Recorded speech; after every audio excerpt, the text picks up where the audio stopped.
132. As always, our first order of business is public comments. We have 3 speakers signed up to speak today. Mr. Keenum, are you willing to read our? Oh, I'm sorry. We're gonna allow them to speak today. So let's dig into that. Give me 1 second. I gotta have my list here of our speakers. 1 second.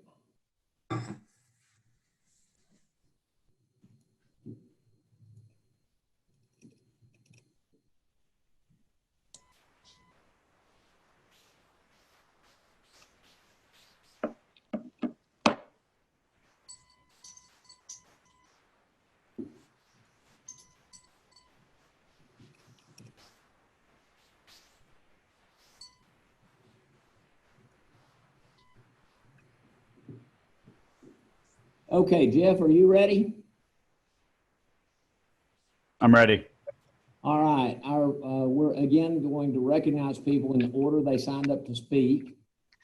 And our first speaker will be Adam Hernandez. Mr. Hernandez, are you with us?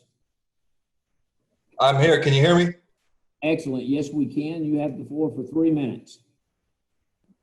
I am speaking on behalf of Lubbock Compact. We would like to submit for the public record that we formally condemn the conduct of this committee during the meetings of July 2nd, July 9th, and July 16th of 2020.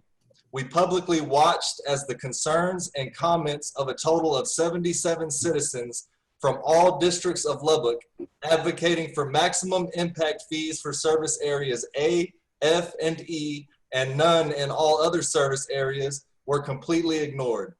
This committee simply followed their own agenda without even mentioning that comments had been submitted. This committee then began picking its own winners and losers and even helping itself to discounts. Let it be noted that this committee openly and publicly attempted to address the issue of impact fees for stormwater and wastewater without any appropriate public notice to the citizens. Let it also be noted that this committee openly and publicly discussed setting up ways that developers could avoid paying any approved fees for as long as possible. We understand that several members of this body benefit directly to more or less of a degree as a result of your recommendations, and therefore there is a motive to abuse the power of this committee. As such, we demand that there be more transparency as to how this body arrives at its recommendations. As an organization, Lubbock Compact will continue to watch the conduct of this committee. We will also continue to actively expose the many conflicts of interest that guide the decisions and recommendations of this committee. We will continue to use our collective voices, votes, and other necessary actions to create an environment that will allow all of Lubbock citizens to thrive and have opportunities for growth, instead of just a select group of chosen winners selected by this committee. This body serves as an advisory and liaison committee to the City Council, who in turn serves all Lubbock citizens, not just friends of this committee. As such, you are doing a disservice to Lubbock as a whole by disregarding the citizens who are impacted by this committee's recommendations. This committee is in practice actively involved in aiding and abetting corruption in our city, and this is unacceptable. We call for the new developments in Southwest Lubbock to pay their own way. We continue to call for maximum impact fees in all categories in service areas A, F, and E, and no impact fees in all categories in all other service areas. Thank you. Mr. Hernandez, thank you for your time. I'm going to recognize Tracy Benefield. Tracy, are you with us? I don't see a Tracy on the attendees. If they could put in chat, if I'm missing the Tracy, let me know. All right. I'm going to move to our third speaker, and Jeff, let you keep an eye out. Tracy, if you'll raise your hand or send a chat to Jeff, we'll get you in. I'll come back to you after our next speaker. I'm going to recognize our third speaker, Joshua Shankles. Joshua, are you with us? I'm here. Great. You have the floor for 3 minutes.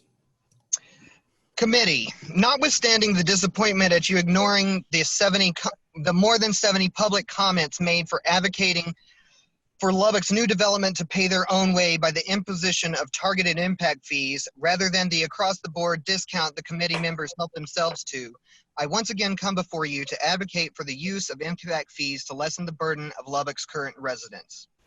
The notion that the funds generated by the ratepayers of Lubbock for the water infrastructure of the city should be used to create the new water systems for as yet non-existent future residents without new development, even chipping in the merest pittance in the form of impact fees to contribute to the creation of that same said infrastructure is plainly offensive and entirely inequitable. But also, according to the 2020 Land Use Assumption and Capacity Plans for Impact Fees document, is unsustainable in the wake of future growth. Given the rate of growth on the water consumption of the city, the trend towards increasing drought conditions in our region, and the necessity for Lubbock to begin to implement an even more conservative approach to water management, we will absolutely need the money generated by impact fees to address future water issues. Which is to say, not only is it equitable and reasonable to enact impact fees for water infrastructure, it is also fiscally and environmentally necessary.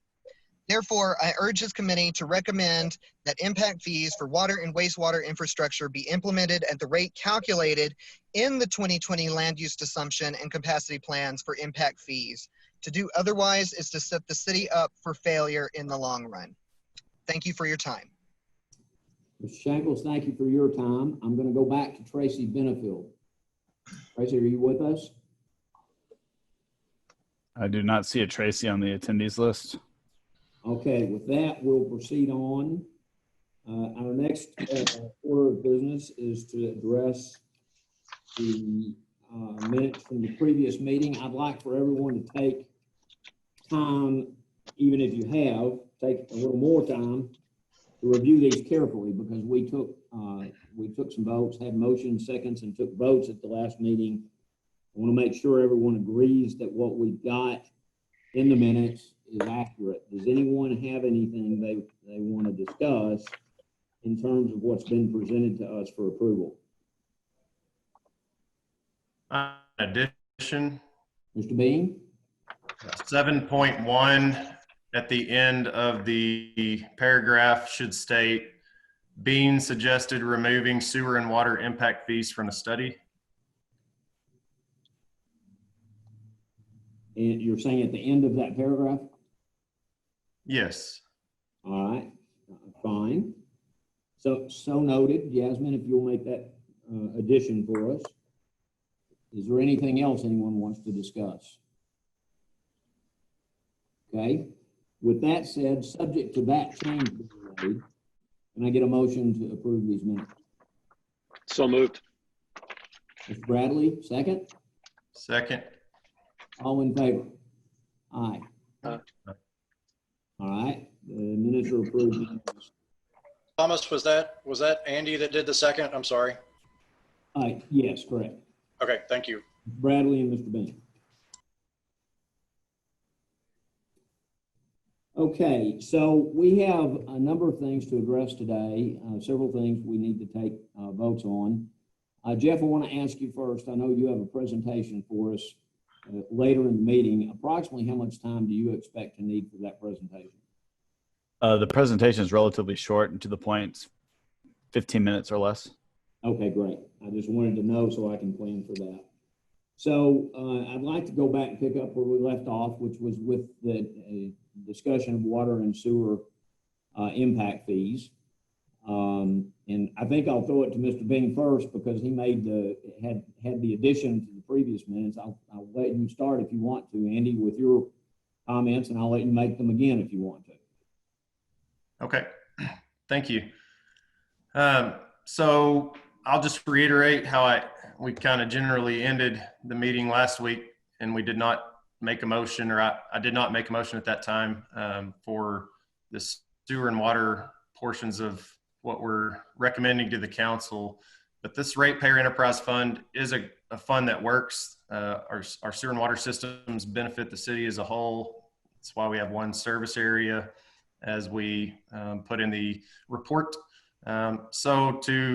For those that weren't at the June 23rd council meeting, the Impact Fee Task Force, representing 4,500 local businesses, stated the following that they pulled from the city budget. So the past 10 years, the Enterprise Fund for Sewer and Water has had a total revenue increase of 57%. Their net assets increased 88%.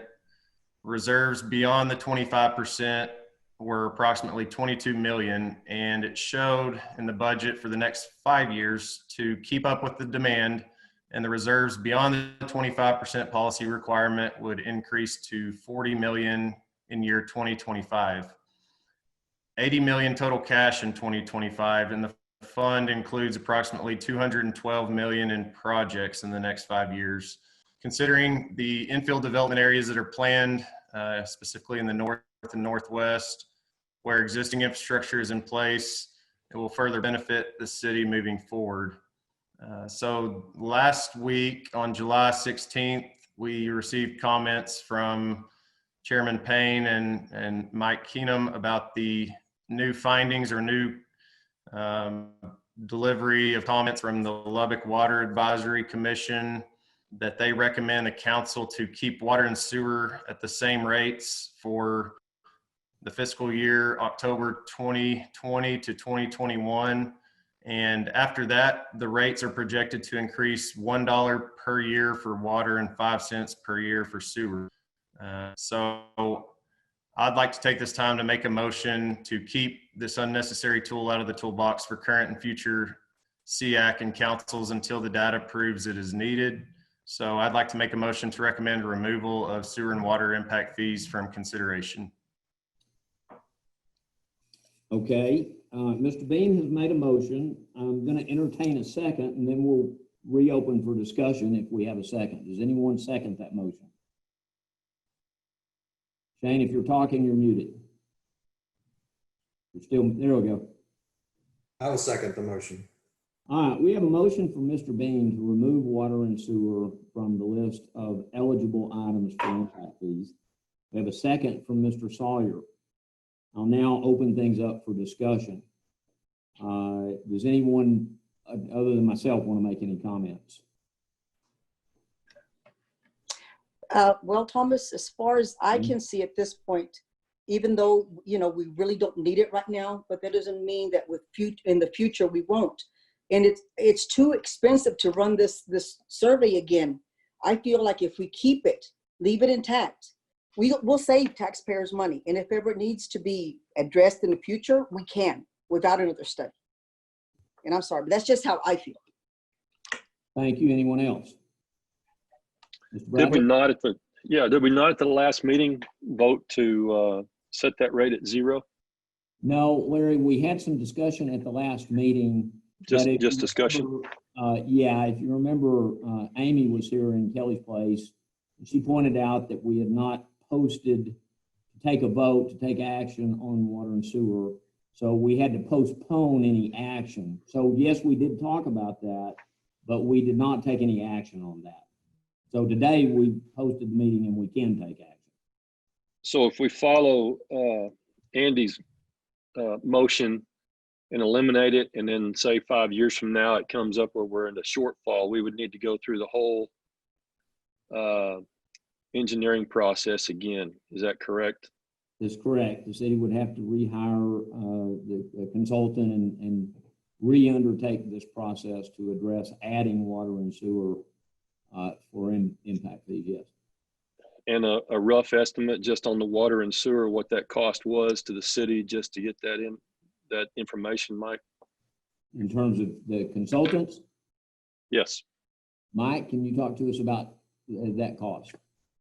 Yeah, I think that, you know, we would probably budget about $500,000 to do that. I think it would be anywhere between $250,000 and $500,000 to do the study all over again. Okay, thank you. Anyone else?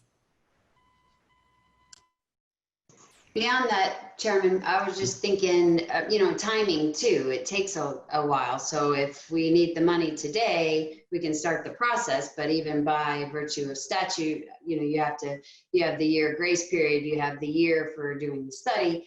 So we'd already be behind a couple of years when we see the need arise. So I just my opinion too, but I'm thinking leave it and set it at 0 if it's not needed currently.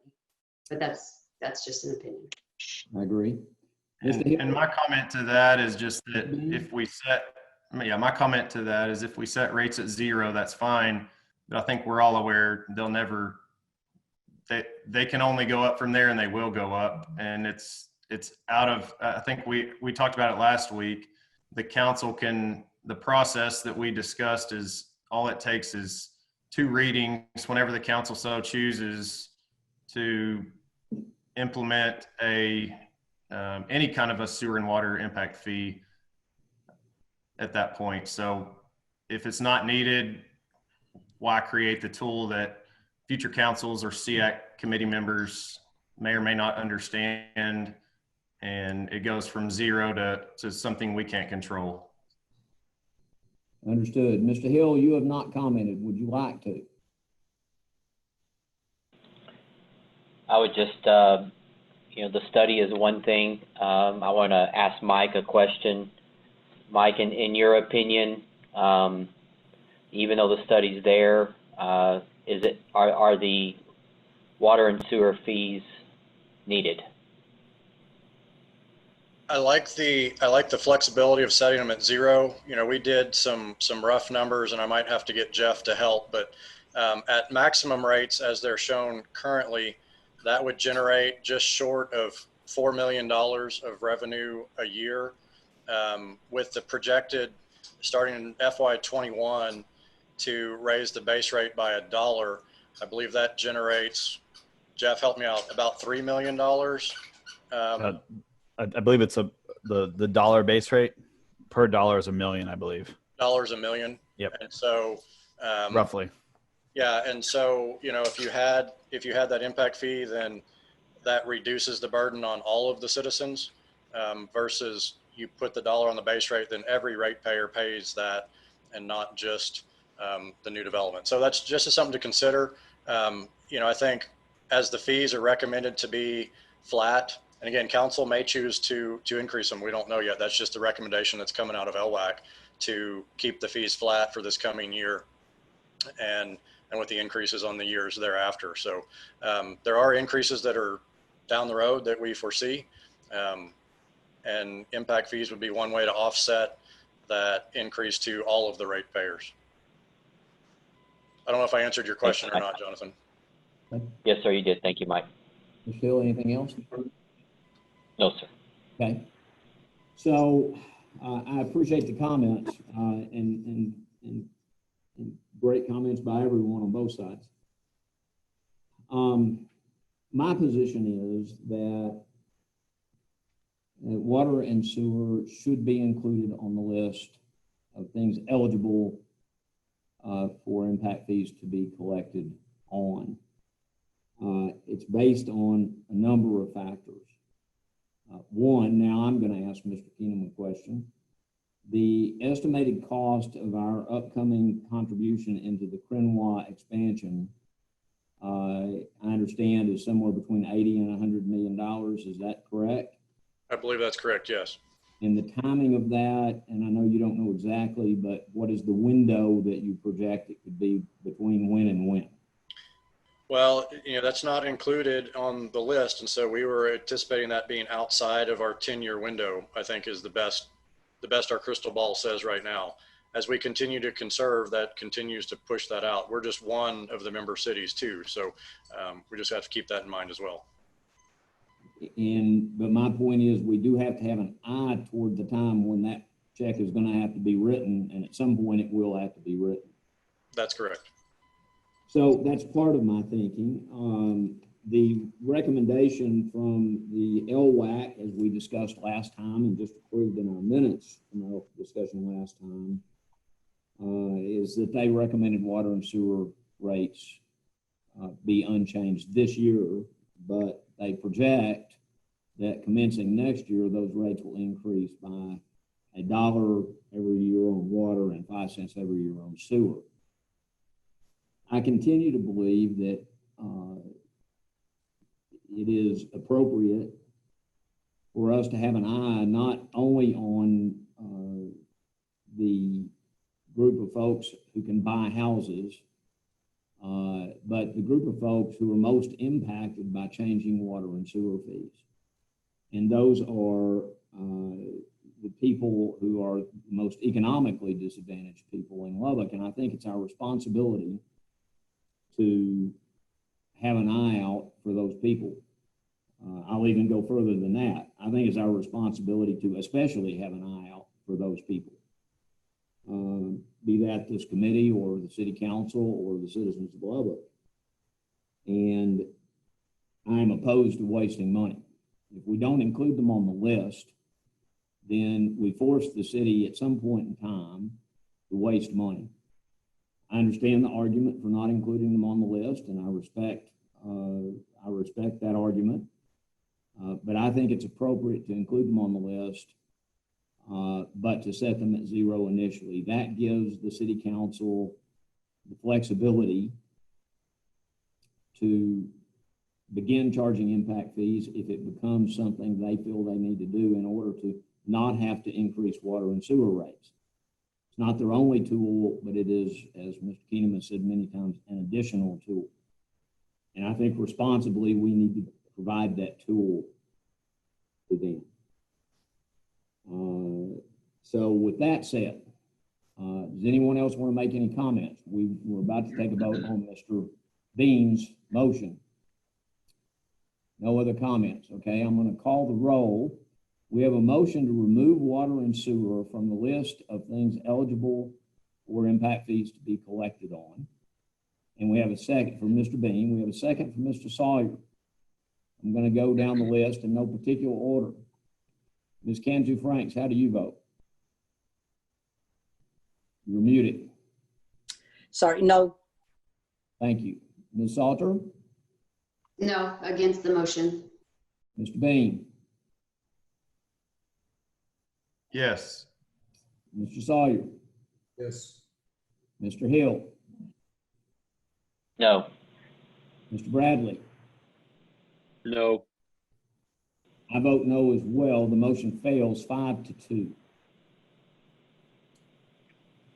With that said, does anyone want to make a motion in regard to water and sewer impact fees alternately?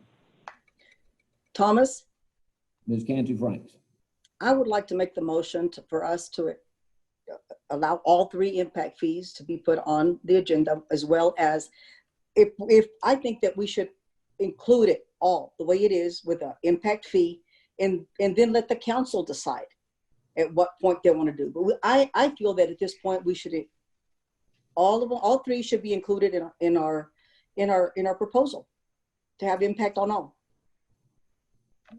Irene, we have roadway impact fees included. I want to ask you for clarification.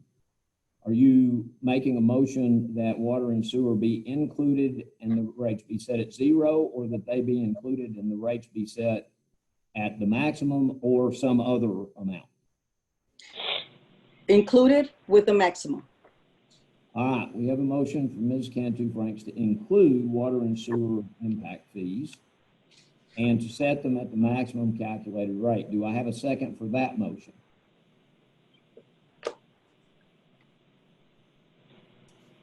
I do not have a second, so that motion fails due to lack of a second. Do I have anyone who would like to make an alternative motion?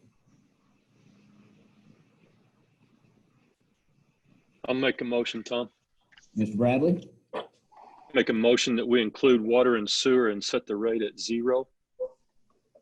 All right, I have a motion from Mr. Bradley that we include water and sewer on the list of items on which the city can charge impact fees, but that the rate be initially set at zero. Do I have a second for that motion?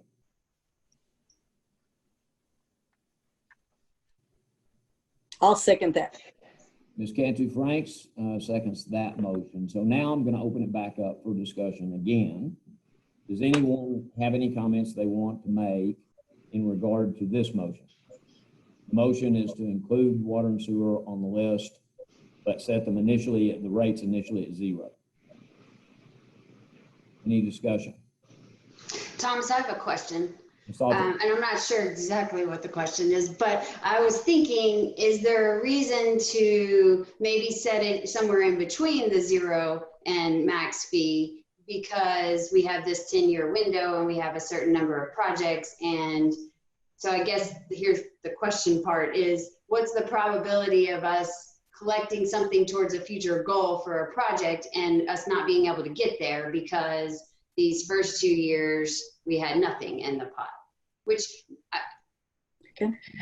I understand the question and I understand your point.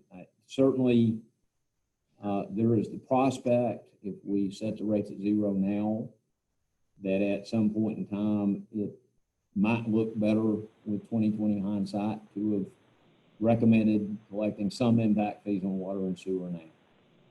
I continue to rest on the best information we have,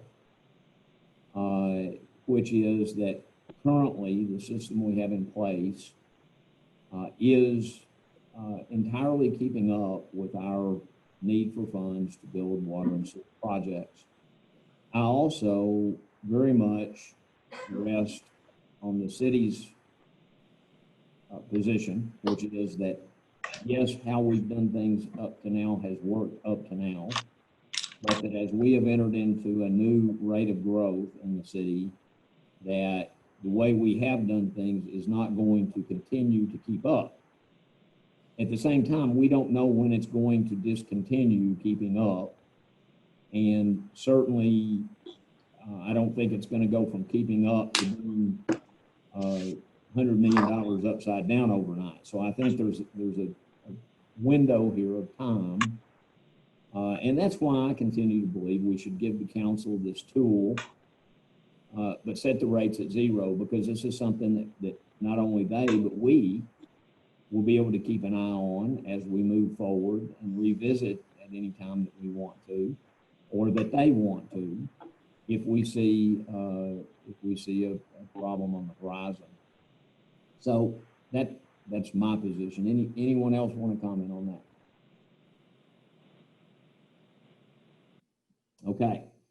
We have a motion from Mr. Bradley to include water and sewer on the list of items on which the city can collect impact fees, but to set the rate for those items, water and sewer, at 0 initially. I have a motion from Mr. Bradley.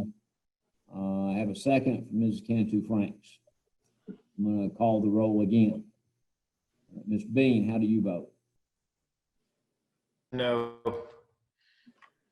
Okay. Mr. Sawyer? Yes. You vote yes in support of the motion? Yes, correct. Okay, thank you. Mr. Hill? Yes. Ms. Salter? yes. Ms. Cantu Franks? Yes. Mr. Bradley? Yes. I vote yes as well. That motion passes 6-1. With that resolved, we can now move to a discussion about some policy decisions. There are several issues that we need to address. I hope to take votes on all of these today and send Jeff off with the mission of finishing up our final report that we would then come back at a later date to be posted to ShareFile. We'll have a period here to vet that report, to come back to meet, discuss it, talk about any changes we want to make to it, and ultimately to vote, hopefully to adopt that final report to be sent to council. So I have a list of some policy items. I'm going to go through these in no particular order. The first one is the issue of the state required 1-year grace period from the effective date of the ordinance until the beginning of the collection of impact fees on anything that is final platted prior to the effective date of the ordinance and on which a building permit is pulled within 1 year after the effective date. First, I'll say, Jeff, did I state that properly? That was correct. Okay. Any discussion about that issue? Does anyone have any thought about making it? The question is, would we want to recommend making it longer than the state mandated minimum, or to recommend making it the state required minimum of 1 year? That's the. Hey, Thomas, Just Bean. is the topic of a adoption date and an effective date separate of this question you're posing? It is separate. We're now talking about the state requirement of a 1 year window from the effective date of the ordinance.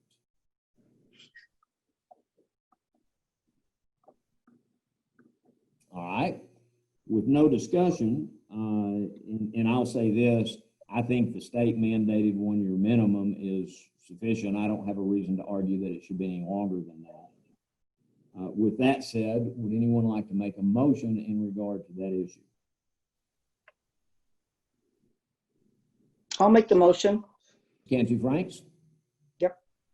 To accept just stick to the 1 year grace period. All right, we have a motion from Ms. Cantu Franks to stick to the 1 year grace period mandated by state law. Do I have a second? Second. Ms. Salter, thank you. So I have a motion and a second. I'll open the floor for discussions. Does anyone have any comment that they'd like to make before we take a vote? All right. Chairman, I have a question. Does this, does the city need more time in terms of like, if the city council says this is what we want to do, does it mean that day starts the 1 year, or do they have time to get their ducks in a row so that they're able to collect and do the calculations and going forward? That's similar to my question, Katie. That's a separate question that has to do with an adoption date versus an effective date. And possibly I should have addressed that first, but I'll just say this, and I think it'll clarify. We're talking about the state mandated requirement of a 1 year grace period from the effective date until impact fees are collected. And the next thing we'll talk about, and I probably got them backwards, but the next thing we'll talk about is the issue of an adoption date versus an effective date of the ordinance. But this motion is to respect the state mandated 1 year minimum from the effective date of the ordinance. Okay, thank you for the clarification. Yes, ma'am. Anyone else have any comments? All right, I'm going to call the roll again. We have a motion to recommend the adoption of the state mandated minimum grace period from the effective date of the ordinance until impact fees begin to be collected by the city in regard to anything that was final platted prior to the effective date of the ordinance and on which a building permit is requested prior to the end of that grace period. I'm going to call the roll. Ms. Cantu Franks. Yes. Ms. Salter. Yes. Mr. Bean. Yes. Mr. Hill. Yes. Mr. Sawyer. Yes. Ms. Bradley. Yes. I vote yes as well. That motion passes unanimously. Now I'll talk about the issue of the adoption date of the ordinance for impact fees and whether or not we want to place a window of time between adoption and the effective date. And that would be primarily to do just exactly what Ms. Salter referred to, which is to provide a window of time for city staff to have a window to prepare for the beginning of the collection of impact fees. Before I ask for any discussion or a motion, I'm going to ask Mr. Keenum if you'd like to comment on this concept and whether or not city staff would support the idea of some window of time between adoption and effective date. Yes, sir. Thanks, Thomas. You know, my recommendation would be a 6-month delay from adoption to effective. That gets us to do the back office pieces, to tie it into InterGov and to do all that. If we make the effective the same as the adoption, then that means we've got to start immediately. And so I think that was one of the problems that Midland had, is that their council made the effective date the day after the adoption. And so they had to scramble. And so we can't get the InterGov piece set up ahead of time, not knowing, I mean, we know what your recommendations are going to be, but council may change that. And so just to make sure that once it becomes effective, we're up and running and it becomes a seamless process administratively from our end. And so that would be my hope, is that there would be some kind of delay.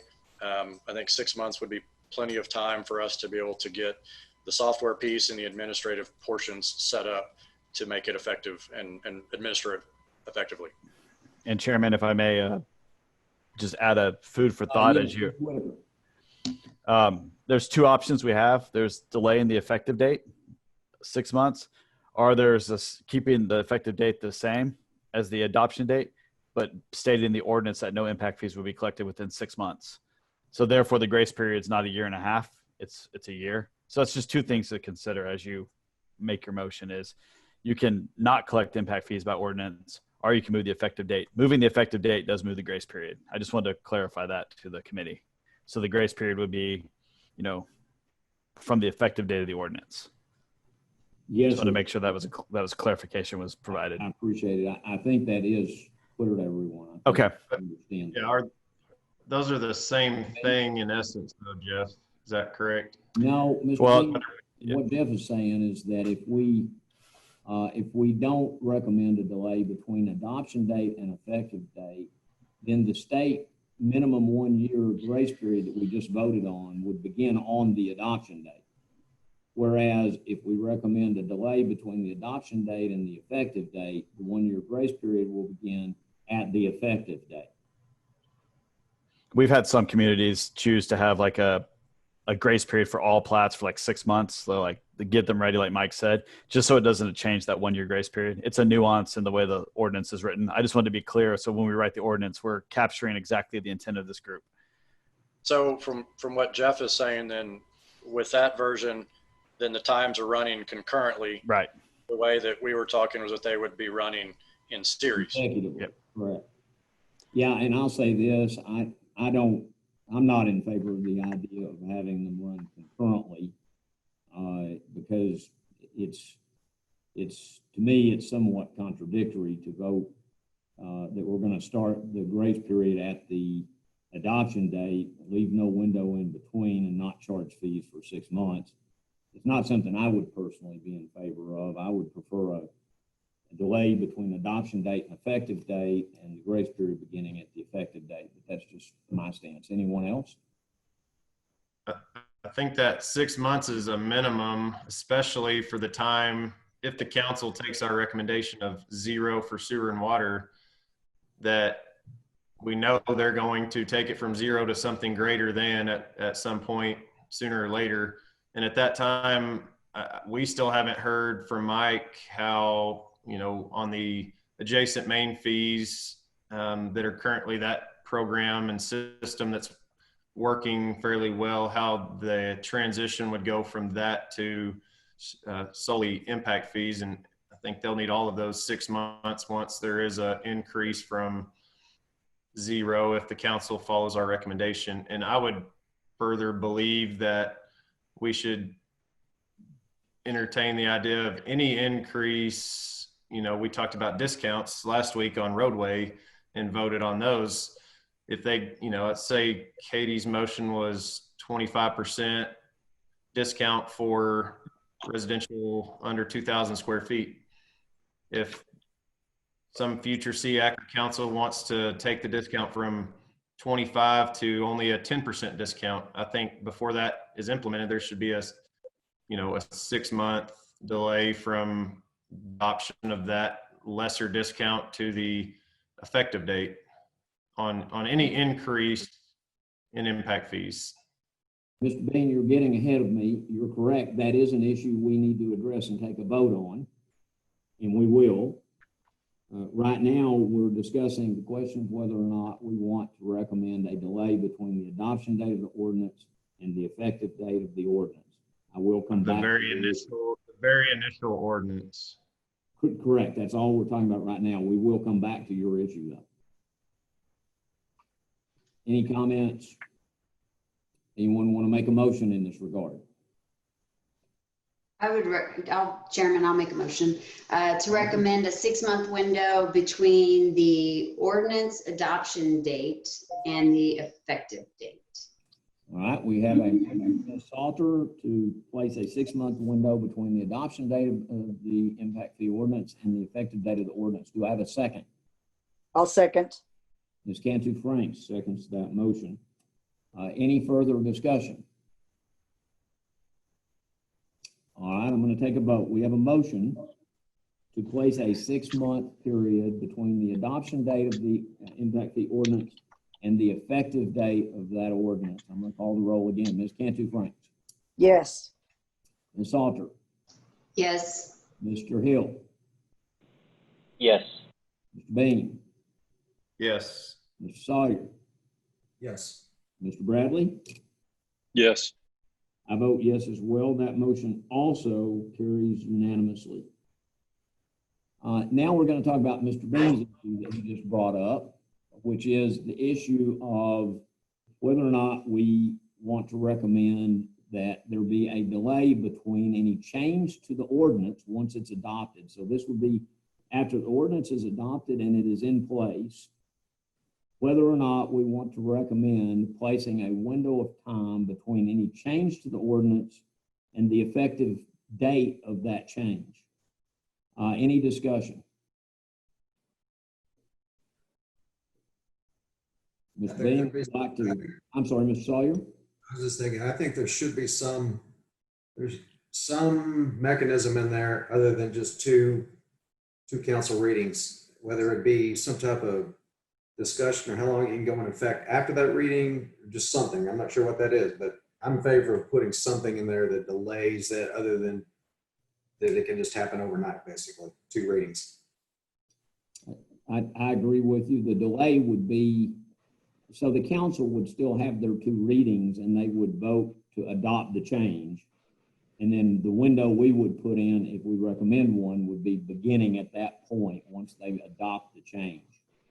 Yes, I agree. That's what I'm referring to. I think there should be something there to, for people to adjust how they're doing business, to know that that's coming, not just within 2 readings. Makes sense to me. Any other comments?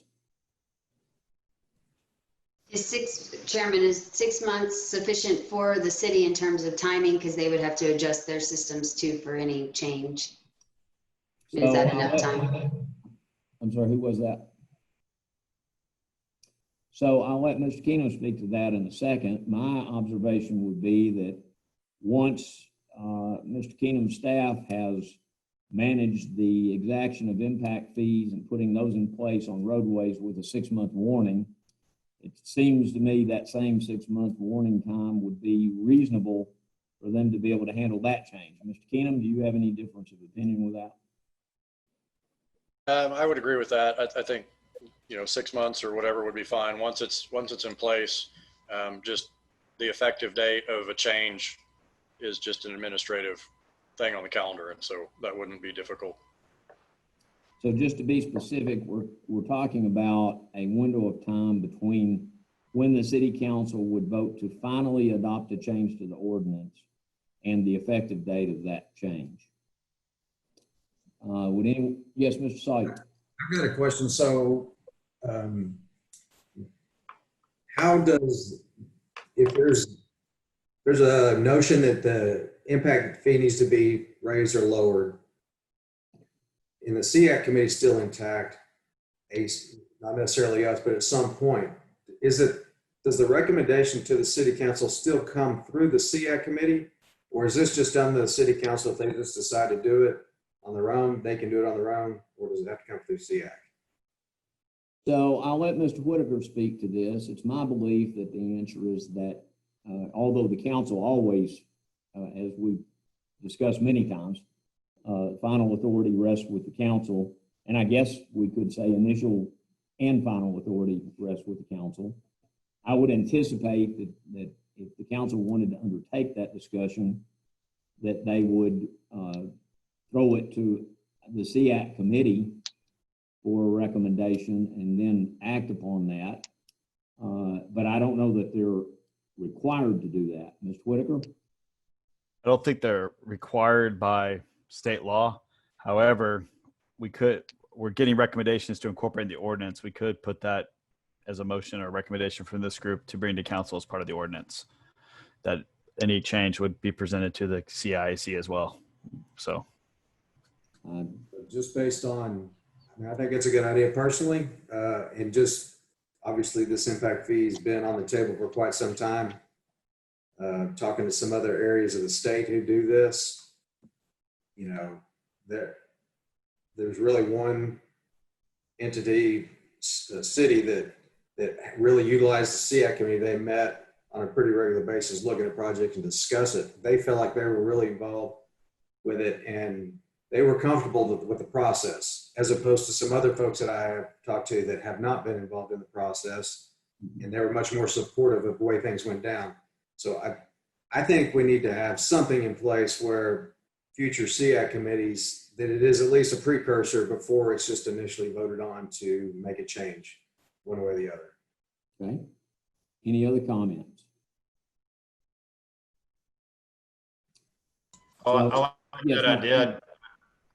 Yeah, I just wonder how you put it into a motion. Like, does the SEAC, do we get a certain amount of time to make a review what the city council is considering and either agree or disagree or take a vote as a SEAC? Or do we get it? Is this part of our monthly or every 6 months or every 5 years, you know, coming together, and maybe that increase comes from us to the council? It won't always maybe come from the council to the SEAC.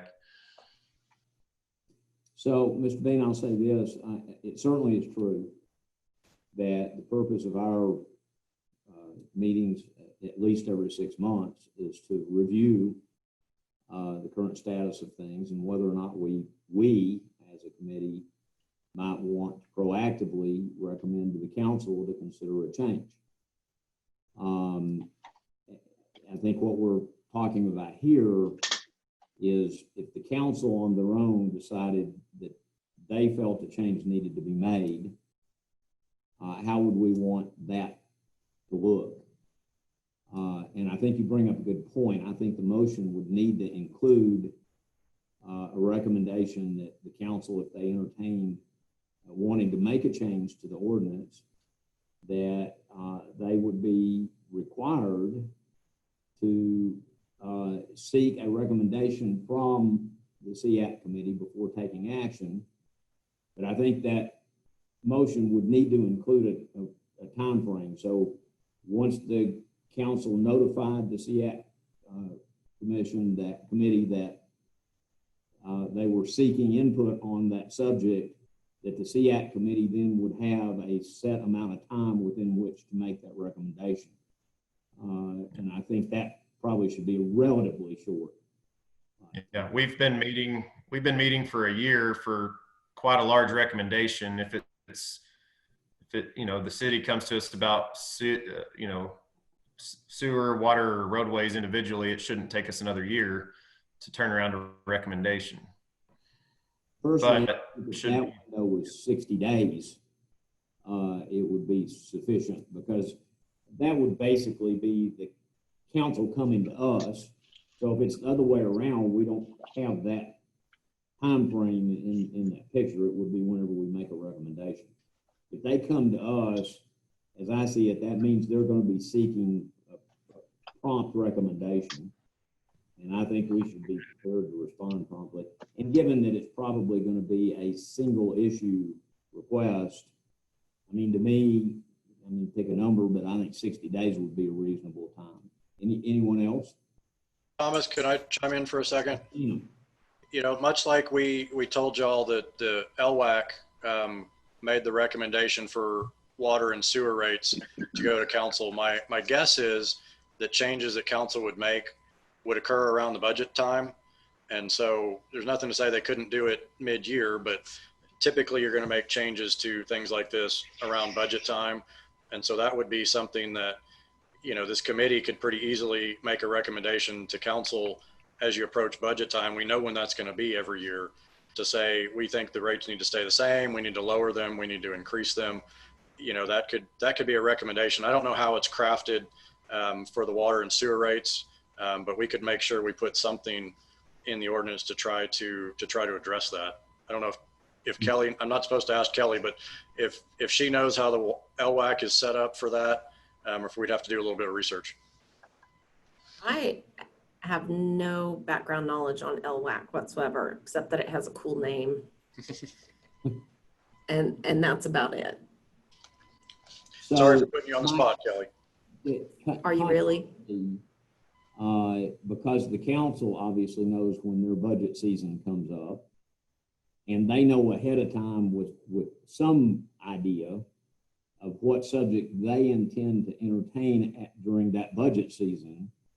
They would, I mean, if the window was 60 days, they would have ample opportunity to come to the SEAC committee to request a recommendation by the beginning of their budget season. I mean, they're going to know ahead of time what things they're going to be talking about. They may not know the outcome, but they're going to know the subjects that they're going to be discussing. Does that make sense? I think maybe what Mike's saying is we may expect an annual request 60 days out from budget planning from the council to come with a recommendation. Do we raise impact fees? Do we lower them? Do we maintain? Understood. And whether they make that request or not, we have the ability to make a recommendation. We have 60 days. The only question we're talking about still is if the council entertains making a change to the ordinance. It's that specific part of the process we're talking about. Otherwise, we're meeting every 6 months, and if we see something that needs changed, we take that at any time, every 6 months, I guess, to the council and say we recommend a change. If there was reason to do so. Yes. Mm-hmm. Yes. So would anyone like to make a stab at a motion in regard to this issue? We can kind of talk through it as you make it, but would anyone like to make a stab at a motion? I think you'd actually need two motions, wouldn't you, Thomas? I think that's the easiest way to dispense of both of these, is not combine them, just in my opinion. All right. To have two separate motions. All right, let's take the first one first. In the event that a change to the existing ordinance is adopted by council, would anyone like to make a motion that would require some window of time from the time it is finally adopted by council to the effective date of that change? Ms. Salter. I'll make a motion to recommend a 6-month window between the adoption of any change and the effective date of that change, I think is what I'm. Okay. Ms. Salter's made a motion to place a 6-month window from the final adoption of any change to the impact fee ordinance once it's adopted to the effective date of such a change. Do I have a second? I'll second. I'll second. Mr. Bradley, thank you very much. Any further discussion? All right, we're going to take a vote. Ms. Salter? Yes. Mr. Bean? Yes. Mr. Sawyer? Yes. Mr. Hill? Yes. Mr. Bradley? Yes. Ms. Cantu Franks? Yes. I vote yes as well. That motion is adopted unanimously as well. Now we'll go back to the other issue. Any further comments about it before I ask for a motion?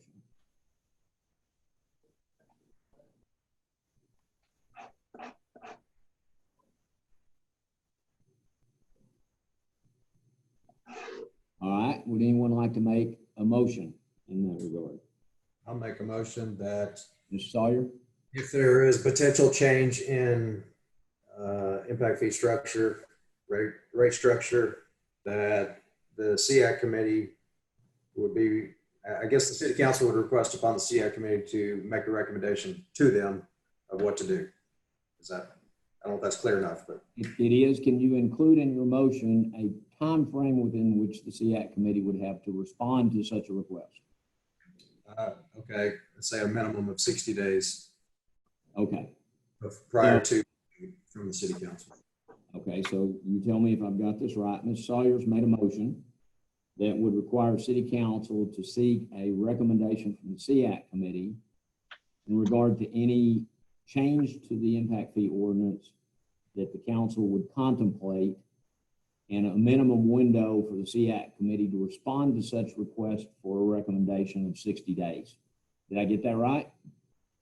Yes. Okay. Sorry, Thomas, I've got to clarify Kelly. if you don't mind. Yes, Kelly. As his motion was provided, he said impact fee rate structures versus your impact fee ordinance. So if we could just clarify, but for Mr. Sawyer, what the intent was. Mr. Sawyer, is it your intent that any change to the ordinance would be included in your motion, or only issues related to the impact fee structure? Well, I guess structure would follow underneath ordinance. So I would say ordinance being the top level if we're going to change the ordinance at all. All right, so I'll say this again. Thank for you. Kelly's benefit. Mr. Sawyer's made a motion that would require the city council to request a recommendation from the SEAC committee in regard to any change that the council entertained making to the impact fee ordinance with a minimum of 60 days within which the SEAC committee would have to respond to that request for a recommendation. Did I get that right? Kelly, Yes. did that satisfy your concern? It sure did. Thank you. And thanks for your clarification, Shane. Yes, yes. Do I have a second to that motion? Second. I second his motion. Mr. Bean, thank you for the second. I'm going to open for discussion again. Does anyone have any comments? All right, I'm going to take a vote. Mr. Bradley, Yes. Ms. Cantu Franks, Yes. Ms. Alter, Yes. Mr. Bean, Yes. Mr. Sawyer, Yes. Mr. Hill. Yes. I vote yes as well. That passes unanimously also.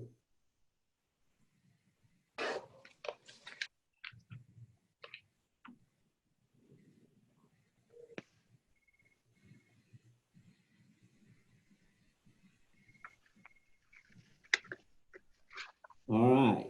The next item I have for us to discuss is an issue that, correct me if I'm wrong, I believe Ms. Salter first brought up, and that's the issue of whether or not we would want to make a recommendation to council in regard to not collecting impact fees in certain service areas, and specifically G and H were the discussion, where the amounts that are to be collected are de minimis. Salter, did I get that right? And were your comments about G and H? Yes. Okay. I mean, they weren't necessarily they were a dollar amount, but those are definitely the service areas in which the low dollar amount will come out of. So yes. Okay. Any comments? I'm going to throw this to Mr. Keenum for his comments in a moment. Anyone on the committee have any comments at this juncture? I'm just a little confused why this wasn't part of a motion when we made motions on discounts or adoptions of a zero fee. Is it just because we didn't have it on the agenda last week? Andy, this is a separate issue. It's a policy discussion that really wasn't part of that discussion.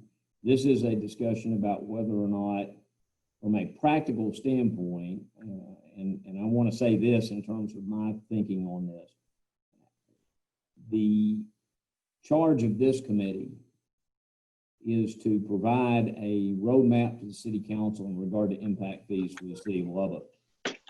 I believe that it is entirely appropriate for us to make recommendations in regard to issues that are issues of practicality, such as, are there amounts that are de minimis, that are small enough that it's not worth the city's trouble to collect those amounts? I don't think that it is our charge to get into discussions of political decisions. We are not an elected body. The city council is, and as far as I'm concerned, political decisions need to be left to them. This is not a political decision. This is a discussion of practicality. So it's simply a matter of, for amounts that are very small that would be collected, is it worth the city's trouble to collect them? And so I'll use an example Mr. Keenum has used. If you have an impact fee of $60 and you collect it 100 times, you collected $6,000, which is not enough money to even begin the engineering of a project. And so the amount becomes so small as to not really provide the intent of impact fees. You really can't collect enough money to do any projects in that circumstance. Does that make sense? Yeah, I remember the conversation and the logic from a previous meeting, and I follow you for sure. I just was curious why it didn't get included in a motion last week. It's just a separate issue is what you're saying. It is sort of a separate issue that follows on to the votes we took last week, yes. Okay, so it's not really an amendment to a motion, it's a new. No, it's not. Item. Yeah, Okay. yes, yes. Mr. Keenum, I'm going to throw it to you. Would you like to make some comments about this? Yeah, thank you, Thomas. You know, kind of what Thomas already said, that we've looked at those two areas, G and H. You know, those largely are inside the loop already, and most of the infrastructure is built out for those two areas. And you guys have seen that the dollar amount is very low for those two, and so the administrative burden of keeping track of those, especially on the roadway side, in a separate account for those two service areas, the benefit and the revenue that we're going to generate is going to be so small that it's going to take a really long time to do anything worthwhile. Again, that infrastructure is there. There's very little new infrastructure that needs to be built in those two areas, and so from an administrative burden, I think it would make sense to set those two service areas with no fees at all. For roadway, correct? For roadway, yeah. Yes, that's correct. Sewer and water is the same. The sewer and water is the same for everybody. Right, and y'all have already made the motion for 0 for all the service areas on that one, so you're not really changing Right. it. But if and when they are not 0, sewer and water, we may want to go ahead and include it that this is only regarding roadways. Because if we say 0 across the board, someone's going to have to remember these two service areas were waived. Anyway, that's where I'm thinking on this. Andy, I agree with you. I think that this motion should be restricted to the issue of roadway impact. If we're talking about practicality, and that's the $65. Once you do that for a single family residential service area G, it's $65 for roadway. H is $229. And then after you get out of that, we're in the thousands for every other service area. Correct. Yeah, so the motion might be in the form of limited service areas, G and H, and roadway impact fees, or something like that. Any other comments? Okay. Would anyone like to make a motion in regard to not collecting roadway impact fees in service areas G and H due to those amounts being de minimis?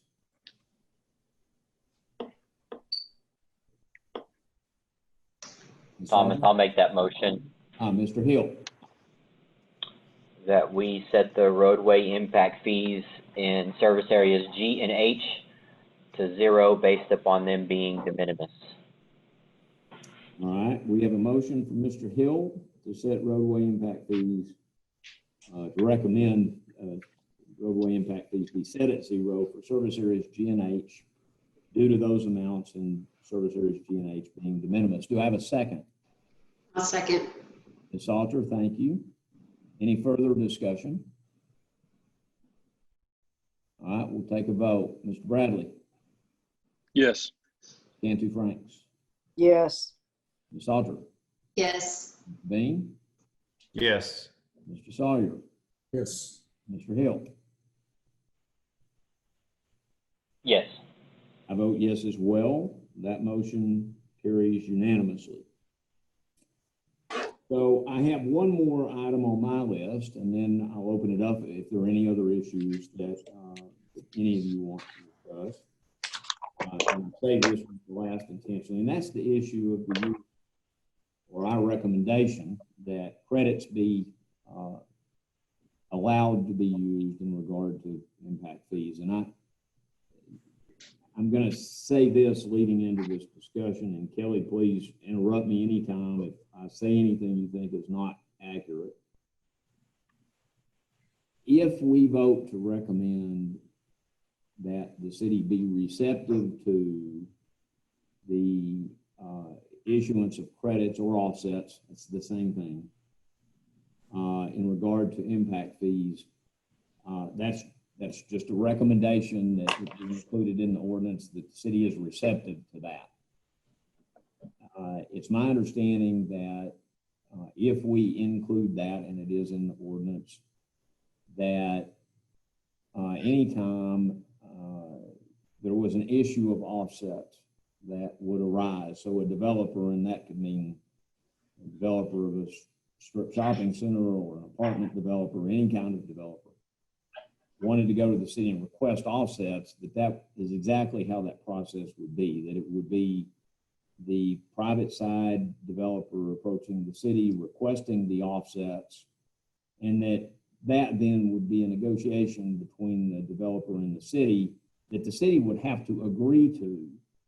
And so I don't think we can recommend that the city has to accept all credits.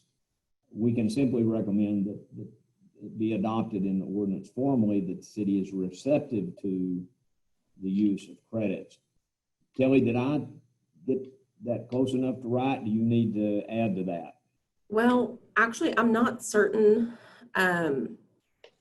I would also kind of defer to Jeff on this issue, because my prior understanding was that they would or would not do offsets, and then specific developer agreements and being able to use that tool as an economic development incentive would be a separate item. But I'm not sure. Currently, if a developer chooses to build a project that's on the capacity plan, they are eligible for offsets by state law. That is a state law. You can't charge them twice, both for a offset, for a fee and building. So they're eligible for the offset. Most of the time, the way we do is we have an application process just to make sure that it's on the developer to make sure he applies for those offsets, as opposed to the city having to remember that each building permit's eligible. But I think per state law, like the city would have to grant offsets or credit, whatever term you want to use, towards the development community for building an eligible project. So Jeff, For the clarification, I think that would be in the form.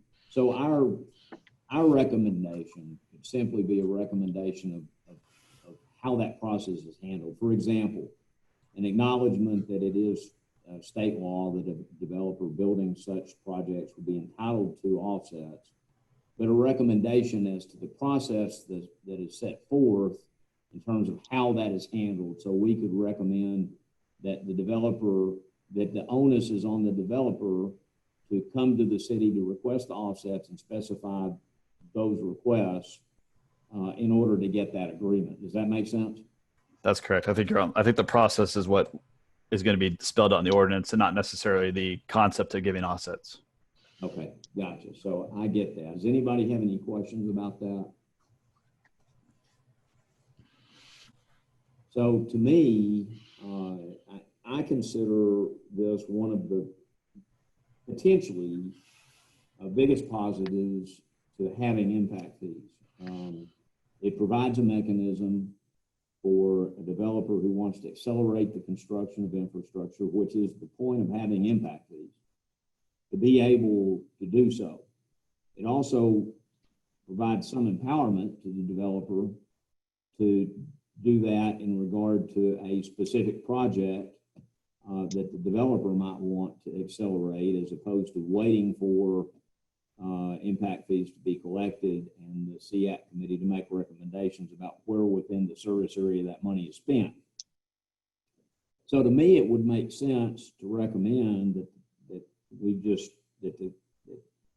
the ordinance adopt a process that would require a developer seeking offsets that they are entitled to come to the city with a proposal to set forth clearly where and how they want to utilize those offsets and have them applied. And that in that process, the city would approve that request, and then it would be submitted to the staff so that they could enter it into their records, and it would be clearly set forth so that it would not be a sort of a rolling thing, that these things would be set and set forth clearly to avoid confusion. Any other comments? Can you give like an example? Because it sounds like you're kind of just talking about the process of this, and you're talking about initiating a credit, back to the developer. But just kind of walk me through a project as a hypothetical project, and just the process and how that impact fee is collected, how the credits issued back. I don't have a good handle on that. If somebody can explain that process. It's a great question, Shane. I'll take that. I'll use a specific project that occurred recently, and that's the construction that occurred on Quaker Avenue from south of 1585 to 146th Street. Now, that project did include a developer's agreement, but I'm going to ignore that part for just a minute. Let's just go back to square one. The developer wanted to build Quaker Avenue. Impact fees are now in place. So the developer entertaining that construction, if we did what I described, would be responsible to come to the city to say, I'm going to build Quaker Avenue from 1585 to 146th Street. Here's the amount of money I'm going to spend. And I'm proposing that it be applied against impact fees to be collected on my land as follows. And so I think there are two items. I think that those offsets should be usable by the developer anywhere within that roadway service area. Okay, just we can't stop you. Just when you say offsets, you're talking about all the proceeds that went into the project that the developer paid, correct? Yeah, so for example, if the developer was going to spend $2 million on that construction, and let's just say the entirety of his land was residential, and let's say that he had to make this math easy, 1,000 lots. The developer would go to the city and propose an offset to those impact fees, either over the course of all of those lots, or whatever that number came out to that equaled $2 million, or for the first 200 of those lots to use all that offset up. But in either case, once that agreement was in place, when you as a builder went to pull a building permit, if it's on a lot which is subject to the use of those offsets, then you're not going to owe an impact fee at that point on that lot until that $2 million is used up in whatever way that agreement sets it forth. Does that make sense?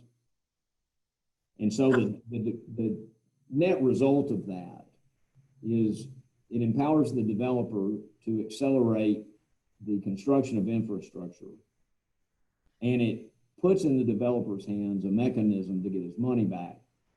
He might choose to do so or choose not to do so. So, for example, the developer could say, I'm going to spend this $2 million. I'm not going to consider this cost in the price of my lots. And so the price of those lots does not go up and no impact fees were collected. Or the developer might say, I'm going to price this into my lots, and because no impact fees will be collected, I'm going to charge the difference on the cost of my lots. But that then becomes a competitive issue. And I've talked about free markets before. This is a free market issue. Now you have a developer who has spent money to accelerate the construction of infrastructure. And if that developer so chose, he could price his lots in a way that would be very competitive with another developer who might be on the other side of the street who did not spend that money, who would have impact fees on his lots. But that becomes a free market competition decision on the part of that developer at that point. Does that make sense? You're muted. I think so. Okay. Hey, Thomas, Yes, Andy. in your example, the $2 million cost that the developer expresses to the city for that road construction, is that $2 million the actual construction costs that that developer can go get it built for, or is that coming off of the budget that is shown on the impact fee report that states all the projects that are qualifiers? Great point. So my answer to that is that as far as I'm concerned, and this is where you get into something that potentially provides a win-win for everyone. I think that that should be limited to the amount of money the developer spends. If that is done, the developer will build the project less expensively than the city would have in all likelihood. So that's a win. So that means there's money that is in the picture that would be collected for us to, as a committee, to recommend be spent wherever within that service area we might recommend it be spent. So I don't think the developer should be able to be enriched by offsetting impact fees with money that the developer doesn't actually spend. So I think at the end of the day, that offset should be against whatever amount of money is actually spent by the developer. That's my opinion. So, Thomas? Kelly? Just as a legal point, and as far as my input with you all, I'm in a precarious position because I do want to make you aware of this provision in the law. However, because the city is my client, I can't give you all legal advice, obviously. So I just want to raise this issue to clarify what you might be considering on this motion. And so I'm going to give you all the local government code provision. If you're a visual person more than like me, not an auditory person, it's section 395.023 in the local government code. And it's about this issue specifically, credits against roadway facilities. Okay. Okay, and so it's a very short provision, and if I could read it verbatim.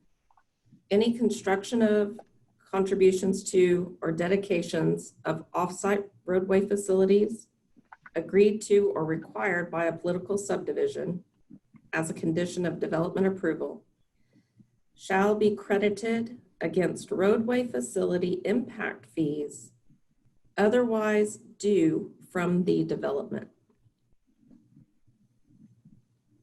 Kelly, I appreciate that. I'm going to take note of the fact that that was very specific, and it included costs that the developer would suffer that are required by the city.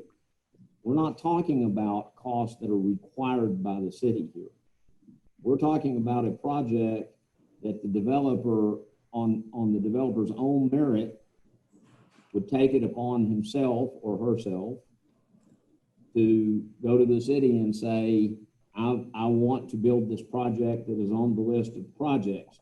In my mind, and I'm not a lawyer, you are, but I don't believe what you just read applies to what I just said. Do you agree or not? Or can you? No, you're correct. Well, but also it says agreed to or required. So kind of what you're talking about is the agreed to and the process for the agreed to, I think, Thomas. So I think that's true. Absolutely. I think I think the first question you asked me, Thomas, is what I was referring to, Kelly. It's like, if a developer builds something, they're going to receive offsets. I think the question that you and Andy are trying to work out is like, how is that, I think Andy's question is that, how does that offset dollar figure calculated? I don't think you're arguing necessarily that line. If I'm understanding what you're asking, it's just like, how does that process occur? How do we implement that legal line? Right. Okay. The concern I have is the proposed policy of using impact fee credits in one development versus another development in the service area. I can't see where state law allows that.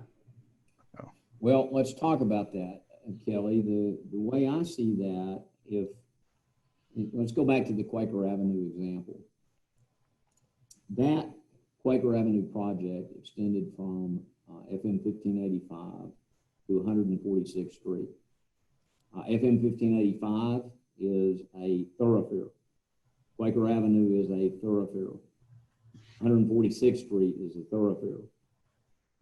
And so it would be my position, and again, given that we're talking about not a project required by the city, but voluntarily undertaken by a developer, that there is all kinds of room for argument that that construction is not just for a development. It is for that service area, because the entirety of that service area would use it. It would not be limited to that development.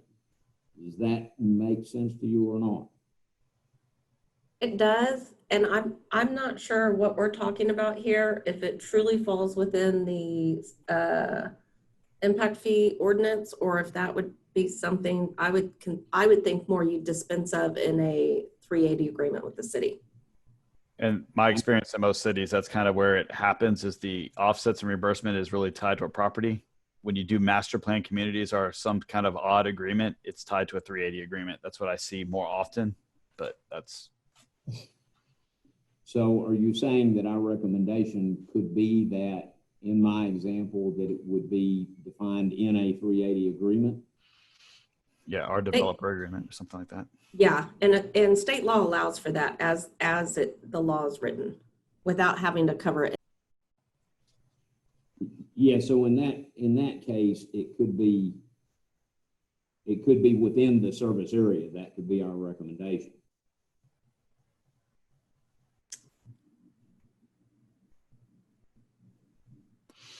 Kelly? Yeah, I'm trying to think about that. I'm sorry. Take your time. I think. Yeah, I just don't. As Kelly's thinking, you know, I think Jeff had said that in other cities, that's a lot of times tied to a pre-plat, so property that's involved in a pre-plat, not necessarily some other development that's outside of that pre-platted area that's, you know, within that 6 mile service area. But I think a 380 agreement changes the rules a little bit. Yeah, and I want to be clear, the concept that I'm talking about is, again, the whole purpose of everything we're talking about is to accelerate the construction of infrastructure. And so here's an example I'll give, and I'll use Quaker Avenue again, the same project. Let's just say that the land alongside Quaker Avenue was entirely dirt. And let's just say that the developer on one side of Quaker Avenue who owned that dirt had not yet filed a plat or a pre-plat. In my mind, that developer could go to the city and say, I'm prepared to build Quaker Avenue. It would not be, I mean, it would be related to that adjacent land, but not specifically just for that adjacent land. And so in that case, the developer could go to the city and say, I'm prepared to build Quaker Avenue now. I haven't yet filed a pre-plat. I'm simply right now looking to define that we're agreeing that I will be accorded offsets, and here's the amount I'm spending, and it'll be my responsibility to come back to the city to specify where those offsets will be used within the service area they're spent. Once I get further along with my development, that frees a developer to accelerate development, which I think is a big part of why we're here, is the idea of accelerating construction of infrastructure. And that, Thomas, in my example, would benefit everyone. Kelly? Yeah, I completely understand where you're going and what the goal is. You know, here's one thing, is that my opinion doesn't make or break anything to do with y'all's recommendation, and you all can recommend anything that you want in this ordinance. So if you all want to bring something to that extent, go ahead, you know, that's fine. I would still suggest an economic development agreement is the mechanism to use for that. not the ordinance. But anyhow, I felt like the waters were getting a little unclear as to the offsets and then an agreement. So that's why I stepped in. But Yeah. I apologize if I've created any confusion. No, I don't think so at all. I think you created a good discussion that will help us do a better job. And I think that our recommendation should be that this would take the form of a 380 agreement. It would be the developer's responsibility to come to the city to provide the information necessary to get that agreement in place. And I understand what you're saying. If we make a recommendation, those are all going to be submitted to council. At that point, your job as the attorney for the city is going to be to consult and counsel the city council as to anything in our recommendations that you might consider not legal that they may need to change. Is that a fair statement? It is true. So y'all do whatever you can to make me look as smart as possible. That is our only goal. Okay, with that said, does anyone have any questions or comments about the subject? Does everyone have a reasonable understanding of where we're going with this? Or trying to go with this? I guess I'm still just a little confused. I mean, I thought what was said that the law basically gave the developer credits back if they spent the money, but I'm not sure where you were headed with it outside of that. Or were you, or was it the same thing? So Shane, you're right. As Jeff said, the law does require that. What we're talking about is the process of how that occurs. Okay, so, but in this scenario, what you're saying is the developer is going to go to the city, the developer and the city agree that they're going to allow you to do the project for X amount of dollars. You're going to, the developer, come back, prove up their actual expenses, and then those credits, offsets are going to go back to the developer in some form within that service area. Is that correct? Yes, and I think we should require that it's on the developer to specify where the application of those offsets will be. So in other words, rather than the city being in a position of having to do anything to spend time to figure that out, we would make it incumbent upon the developer to set forth to the city clearly how those offsets are proposed to be used. And then the city has to agree to that.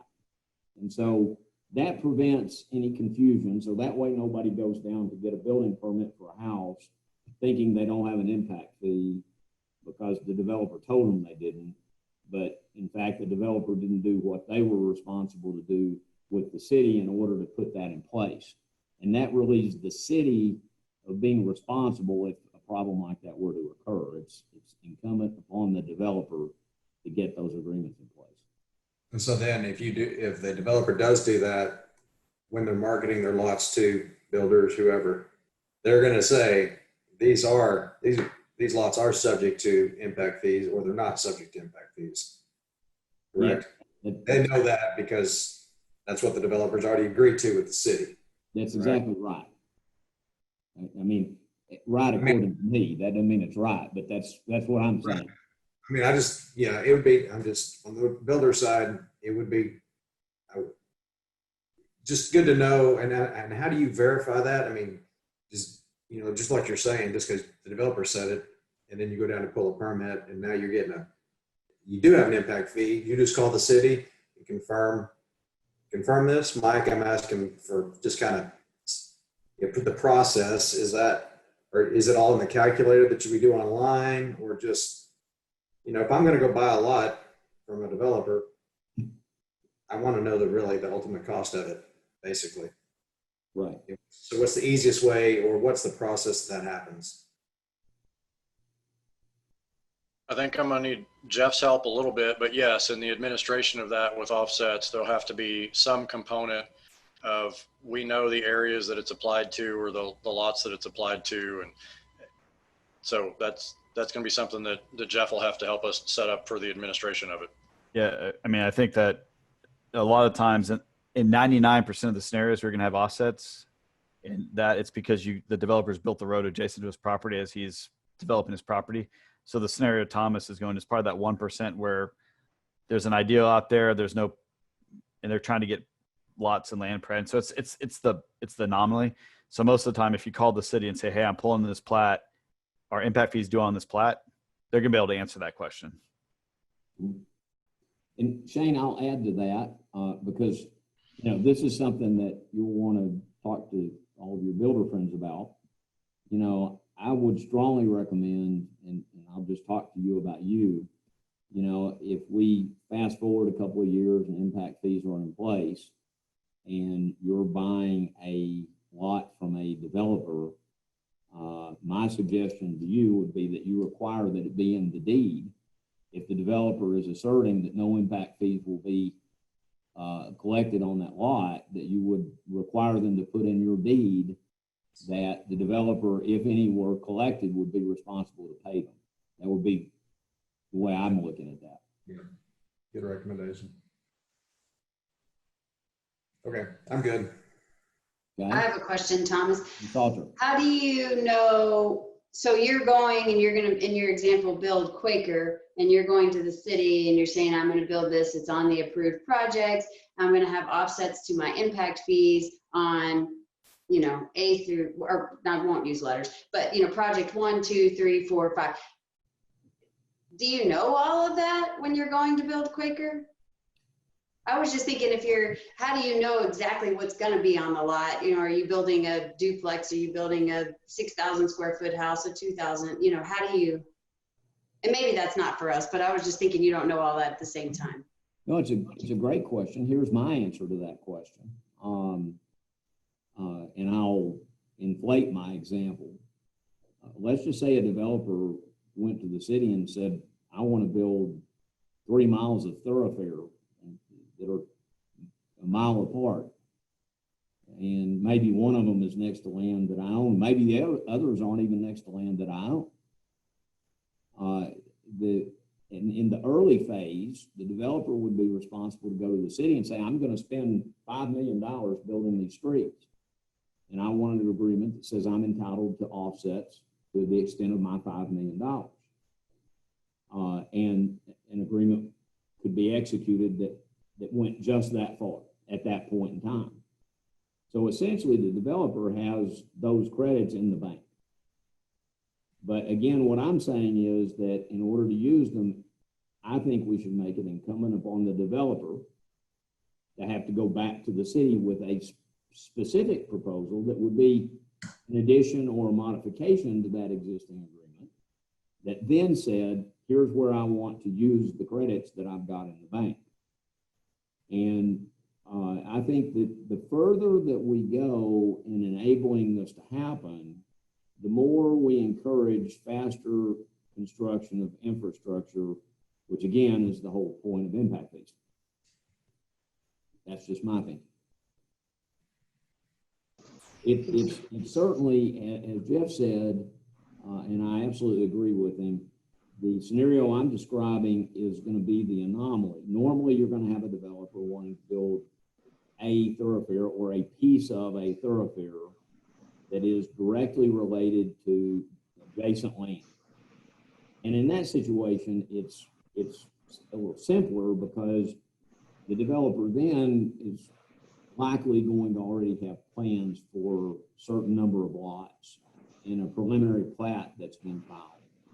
And so the developer at that point could accomplish both steps I described essentially in one step, potentially.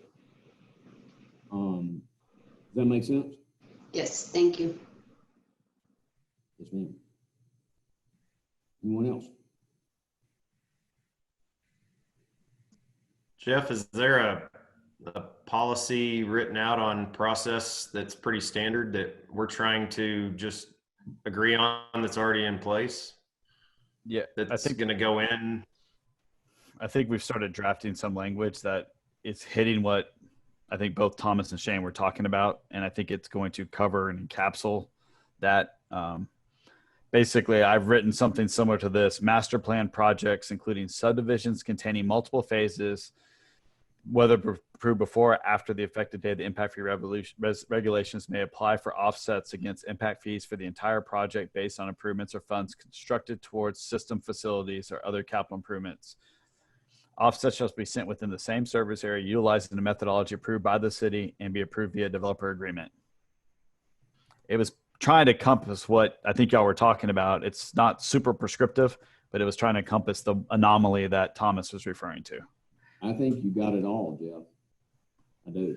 I think you got it. Now that hasn't, I will caveat that hasn't gone through the legal review of the city of Lubbock, but that was us trying to capture this discussion. Well, and again, we could make a motion simply to adopt what Jeff just said. And then Jeff can incorporate it into his report. We send our report to council. It's then the city's legal staff's position, responsibility to counsel with the city council about anything that the city attorney's office may think won't pass legal muster. And if Kelly goes to the city council and says, well, we've got this recommendation in the final report, I'm not sure that we're on solid legal ground. The council, if they're not comfortable with that, they can amend that language however they want to amend it. Kelly, is that a fair statement? Yes, sir. I was afraid you checked out on me. No, it just took me a minute to find the mute button. I understand. So, in my mind, it would make sense to make a motion. For me, what Jeff just said caught it all. What do y'all think?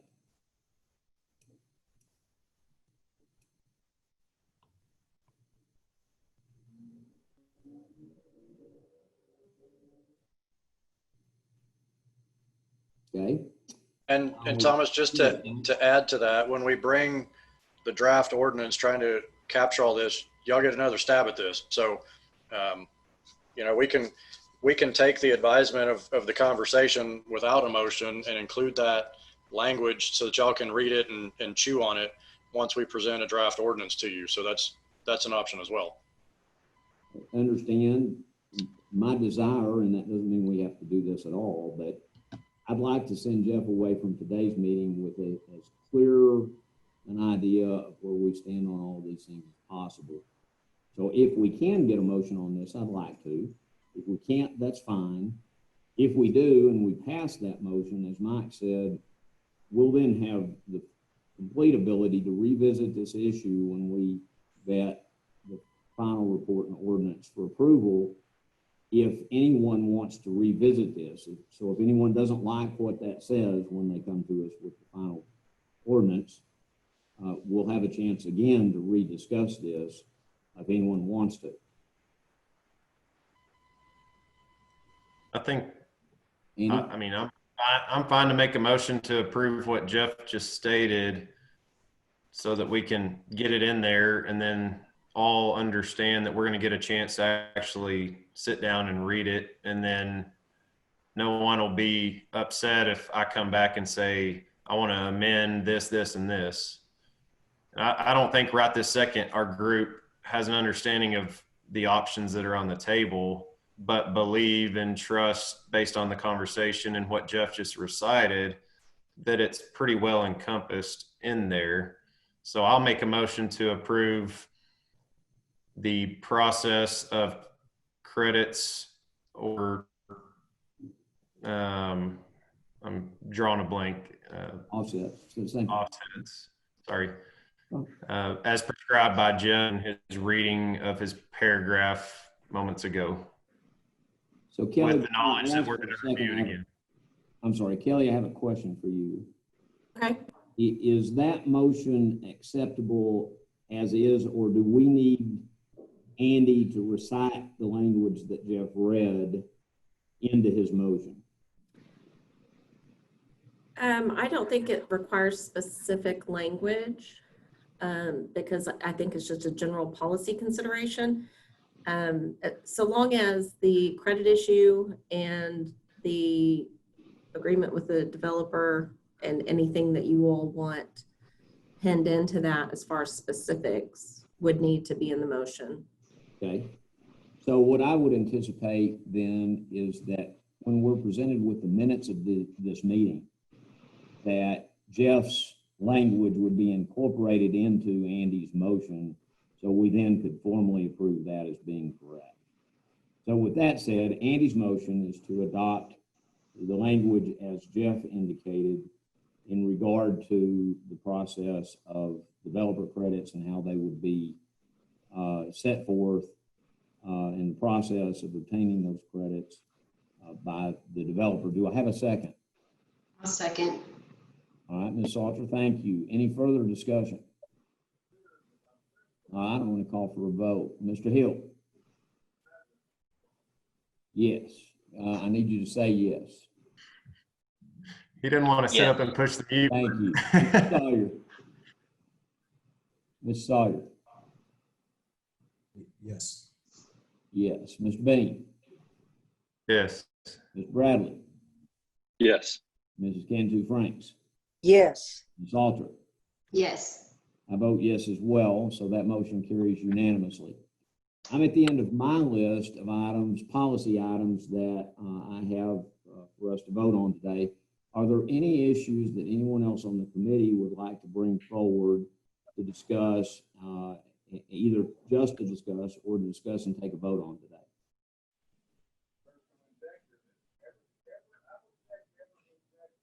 I hear somebody, but I don't see anybody's mouth moving. Okay.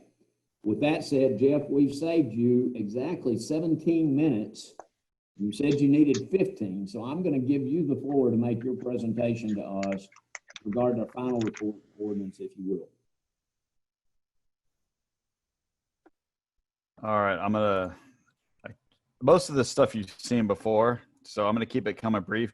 Let's see if I can get this in presentation mode. All right, screen coming up. So today, just going to give you the report outline. I'm going to touch on the new topics that we haven't touched on before and go over the next steps. If you look at the report, there's 11 sections of the report. What's in green on the left is what was pretty much what was included in the report that was through the public hearing and council. What's on the right was the new text. We covered the recoverable cost on May 15th. We've covered the calculations often. We just haven't actually gone through it. I'm going to go through just the last few sections: sample calculations, adoption, and conclusion. This is the slide that we've been keeping up to date. This just shows how we calculated impact fees, and it shows that we've basically now checked off all the boxes. We have the full maximum accessible P. This is a similar table you've seen multiple times. I'll point out that the financing number changed very slightly because we actually got final numbers back, and assuming the 50% that we assumed at the beginning of the amount of projects financed, and based on all indication from the CFOs in blue, that's a low estimate, but we kept with that because that's what we've been showing the whole time. But these numbers slightly changed, but it did not impact the overall dollar amount much at all. It was a very minor change, just clean up a little bit. So you've seen this table a lot. This is really the impact fee calculations summarized. Obviously, we've had some discussion what these effective rates are going to be. These are the maximum fees. What's also included in this chapter is the land use vehicle mile equivalency table, which we spent a lot of time talking about. You've seen this table before, but this is in this section. Just remember the equation, the idea behind the roadway is to get as close to the vehicle mile per development unit as possible. And really the equation is what's the trip rate times the pass-by trips. We talked about this before. We don't charge for those trips that are going by the grocery store on the way home from work. It's just the trip to the grocery store times the trip length adjusted towards Lubbock. So this table you see in front of you has 40 or so land uses that are very specific. We talked a lot about single family being 2.97, which is basically the 0.99 times the 3 mile trip length. There are no pass-by trips to your home. At least we hope no one's passing by your home to stop by. There are no pass-by trips for home. But this is the same table you've seen before. It's included in this section of the report, which is new. It's actually a long table. It's on 2 pages. So it's broken out very by pages so you can read it a little bit better. What's important along with that is we try to give descriptions. A lot of the times we get a question, well, what land use am I? And every land use, everyone thinks they have a special land use. Some of them are hard. Like we talked a lot about the performance hall. That's a little bit harder to actually calculate what the performance hall is going to be, but most land use fit in these 40. So there are some definitions associated with these land use. The one I'll just point out is the multifamily housing low rise. 1 or 2 levels of floors, such as duplexes or townhomes, just so there's no confusion. So in there's descriptions of what each of these type of facilities are. We have sample calculations in there. Step 1, step 2, and step 3 are really my job. Step 1 is to determine the number of development units per the site. So if there's 100 homes, there's 100 development units. If there's 100,000 square feet of development, that's usually 1,000 square feet. So there's 100 units of that. Then we determine the maximum accessible fee, and then the maximum accessible per service unit, and then maximum accessible fee per impact fee unit. And then we step 4, which is not in the report, because step 4 is really council and yours decision. Those are the discounts. Those are not included in the report right now, but step 4, when you calculate, would be included in the report. So there's acknowledgement in the report there will be discounts, but step 4 is not calculated. What you see in the report is this type of example. This is an example of a 10,000 square foot general office building in service area A. So it's 10,000 square feet. So there are 10 development units. That's 10,000 square feet divided by 1,000, because the development unit is 1,000 square feet. And then the service units from that table, it's 3.45. So step 1 is to determine the assumptions. The assumption is 10, because it's 10,000 square feet. And there's 3.45 development units per 1,000 square feet. Then we look up service area A. The maximum fee was $878 per vehicle mile. Then you take the maximum accessible fee. It's development units times the factor times 878 gives you the maximum fee of $30,000. So we have a few examples in here. Note, I added step 4, which is not in it's not in the report, because this was determined last week through the policy reductions from the recommendation from CIC. It was 50% reduction for all non-residential uses. So that's the 50% reduction afterwards. So if it's a 10,000 square foot office in service area A, it'd be $15,145 would be the roadway impact fee. So step 1 through 3 is in the report. Step 4 is not. Very similar. Here's the schedule for water and wastewater. I won't spend a lot of time. This is the maximum fee. Note that's SUE, service unit equivalent. So it's based on the meter size. Larger meters pay a larger fee. Single family typically is a 1-inch meter. So that's why we kept talking 1-inch meter is $562 per single family home, $576 for water, $562 for wastewater. So this is wastewater. Obviously, the reduction that we talked about earlier was there's no fee for water and wastewater. So step 4 would be the 100% reduction, if you will. Don't worry, that's the only time I think you have to do the calculation. As part of the administration guidelines, we plan to develop a worksheet specific for the city of Lubbock that will tell you the collected amount. This is obviously very draft. I just put this together based on the recommendations I heard last time.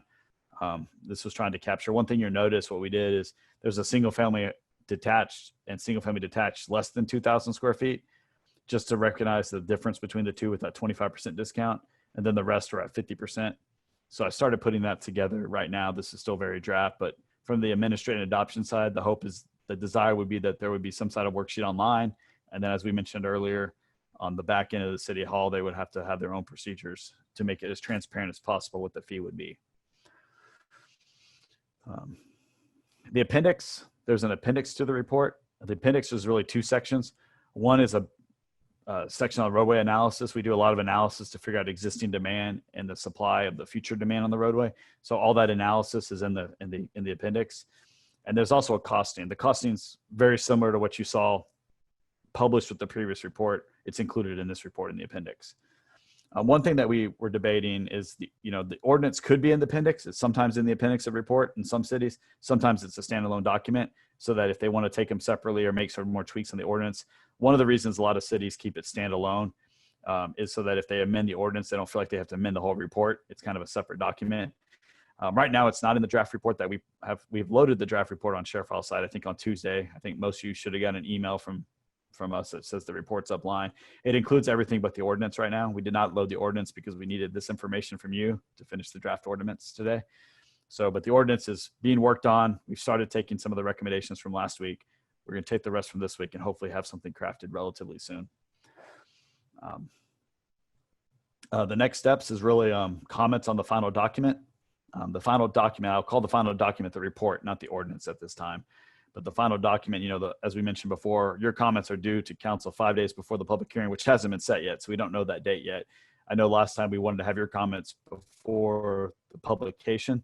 So we're asking for y'all to review the final document and give us and figure out the next steps to getting that document ready to get publicized. And then we're required to publish the final report 30 days in advance of the public hearing. So just keep that in mind for whatever the schedule is. We'll have to publish that report 30 days in advance of the public hearing. And then obviously the ordinance doesn't have, and Mike will point this out, there's actually not as strict requirements on the final report being published as ahead, but we think it's best practice too. Reading the intent of the first step, we usually publish it in the same vein. The statute doesn't specifically say that on this step that we have to do it 30 days in advance, but because we do it on other steps, I believe it's best practices to publish it 30 days in advance. So I'd recommend that we get it out there at the same time we advertise or before. And then the ordinance, there's no requirement. It just needs to be ready to be passed on to council at the time that is needed to be passed on to council for the public hearing. With that, I went through that relatively brief because you've heard most of this. I just really wanted to get kind of any questions that come up. We've gone through most of this already. So I was trying to keep it under that 15-minute time frame. It looked like I got it under 10. So I won that challenge.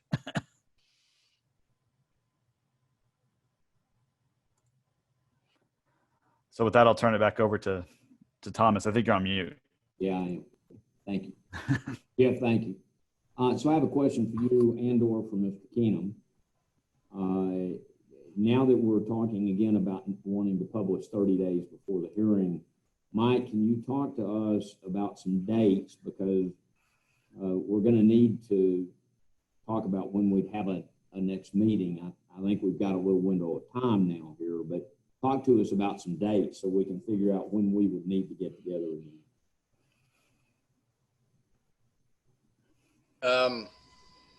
Sorry, I got to look at my calendar. You caught me off guard, Thomas. And so while you do that, I'm going to address a question to Jeff, and I should have done this before, and I apologize.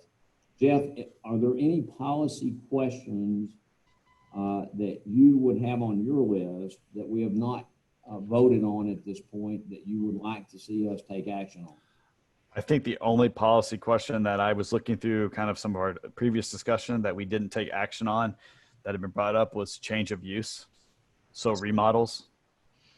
You kind of cover it with service area G and H, which is where most of your change of use and remodels would go. But the specific, if someone was to turn a office into a restaurant, do you charge the delta cost on the roadway side, or if they don't change the square footage, do they charge? That's probably the only thing when I went through all the stuff that we talked about before that we did not get clear clarification on. If we do change of use, should that be charged a fee or not? So it would be us making a recommendation to recalculate the impact fee based on change of use? Yeah, so if it was an office going to a restaurant, you would calculate restaurant, subtract out the office costs, and they would pay the delta. Unless you decide to exempt it. I mean, that's the direction in the ordinance. Some cities choose to not charge that delta, some do. That's the only one that we've talked about, I think, in previous meetings that we haven't made a motion on. So I'm going to see if we can take action on that real quick. Mike, I'll come back to you. My thought, just on the fly on that question, is that it would make sense to exempt a change of use from a recalculation of impact fees. For one thing, if you don't, the city would stand to have potentially to refund money as well as to get money, because that change of use could go either direction. And it to me certainly wouldn't be fair to make it a one-way street so that you only recalculate if there are additional fees due, but you don't recalculate if a refund is due. But to me, that just gets into a very complicated discussion. And the simple thing to do is to exempt the change of use from a recalculation of impact fees. Anybody else have any different idea about that?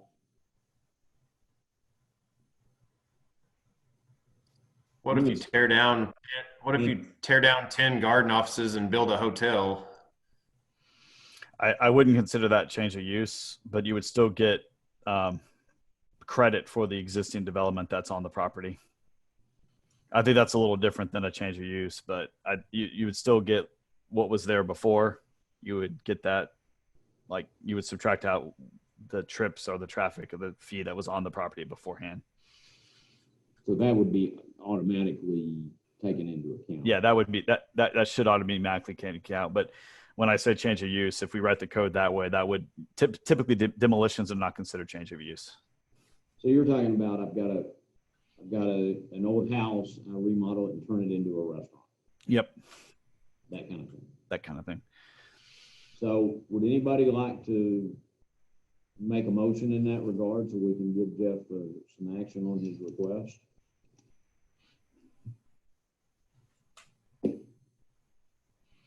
I would make a motion for to recommend to exempt impact fee charges to change of use on the property. Maybe I should state that again. Recommendation to exempt change of use properties from impact fees. We have a motion from Ms. Salter, thank you, to exempt change of use from recalculation of impact fees. Do I have a second? I'll second. Mr. Bradley, thank you. Any further discussion? I'm going to ask for this vote just by all in favor say aye. Just to clarify, Thomas, was the second Mr. Bradley or was it Hill? Mr. Bradley. So all in favor say aye. Aye. Aye. Aye. All opposed, no. All right, that passes unanimously, and there you go, Mr. Whitaker. Anything else from you? Is that it? No, I think that's the only thing I've had on my list. I've kept a list of items we talked about. That's the only one I think I don't have action on. Fabulous, thank you. Mr. Keenum, I'm back to you about schedule. So the target to try to do first reading end of September, Thomas, you and I had talked about potentially moving that first reading to early October. I think that's still in a little bit of state of flux. And so backing up 30 days from there puts us mid to late August to call for the public hearing. Mike, sorry to interrupt you. What is the late September existing council date? The existing council date is September 22nd. I think it's a good bet that it will be a special called council meeting to handle the public hearing instead of tacking it onto there, but we don't have the definitive answer for that yet. Okay, I'm going to pretend to assume if it's a special meeting, it will be after the 22nd rather than before, so we've got a date to back up from. So that would mean that it would have to be posted on 8/23, I guess, right? Yes. Okay, so we have from now until 8/23 to review the proposed final draft. I'm going to say this, and to get the amended final draft now that Jeff has today's information. We have until then to review it and take action to submit it to the council. As long as we do that by August 23, we're not holding up the schedule. Is that a fair statement? Okay. Yes, sir. So everyone can see it's now July 23. That's a month away from now. We have an opportunity to take off a week or two.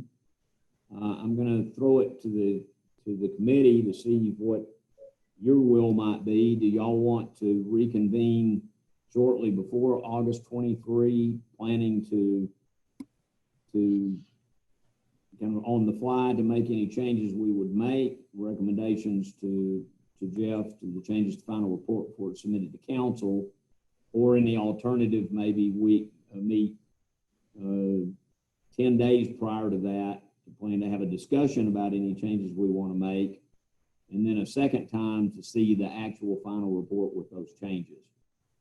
What would be the will of the committee on that?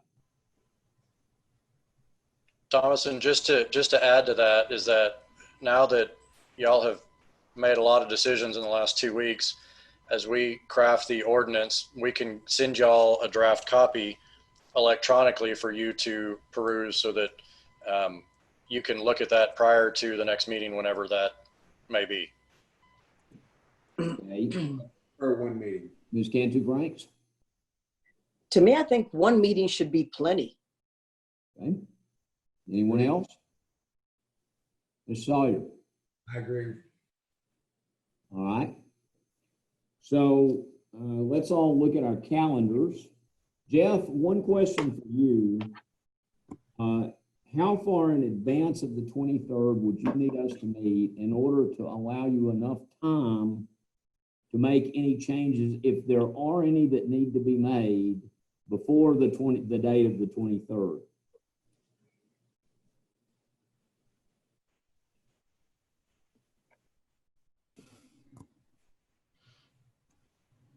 I don't think we need too much notice because I feel like you've given us good direction.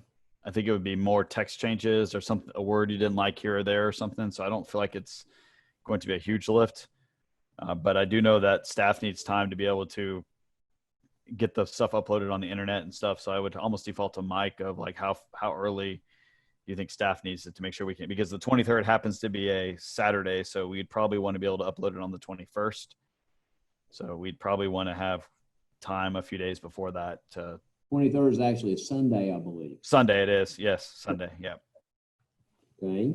Mike, what kind of time do you think you need on that? For all of our posting and everything, I'm looking, the middle of August is just a mess.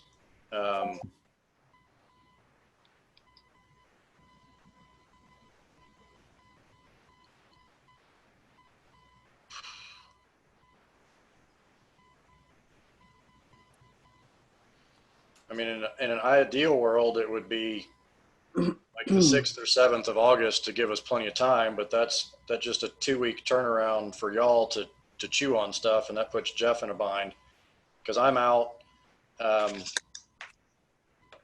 the middle of August, and to do it on the 20th would be really a crunch. Too tight. So, Mike, I'm going to ask you a question in regard to, because of what the purpose of this meeting is, how critical do you consider it that you be able to attend that meeting? Not as critical. Obviously, I would like to be there, but. So are you going to be in a position potentially to join us online, or are you just out? I'm on vacation starting on the 12th, so I could potentially get on. I could potentially get online. We'll just cancel that. No. I'll send you my wife's number that you can talk to her. No, I'm not volunteering for that. So I think that we need to at least allow a little bit of time for Jeff to have a chance to make any changes that we have. I think that Monday the 24th is kind of our drop dead date, bearing in mind that the council, if they respect our wishes, if they set a special meeting, it would be after that. So I think. I say, keep in mind that to get it posted in the paper, we've got to know by Wednesday to post it that weekend. So, you know, if you met the 24th, oh, you're saying that's the drop dead deadline. So yeah, we couldn't post until the 29th, theoretically, if you met that week. So you need to back up half a week. I'm not suggesting that. Gotcha. I understand what you're saying. What I'm suggesting is the 24th is the date where you need to be loose to post. So we need to back up from that. And I think to me, the 13th or the 14th looks prospective because that gives Jeff a weekend and a full week to do anything he needs to do to get the report ready to post on the 24th. So how do y'all feel about 13th or 14th? What about the 11th? So Mike could be there of that same week. You're on the 11th?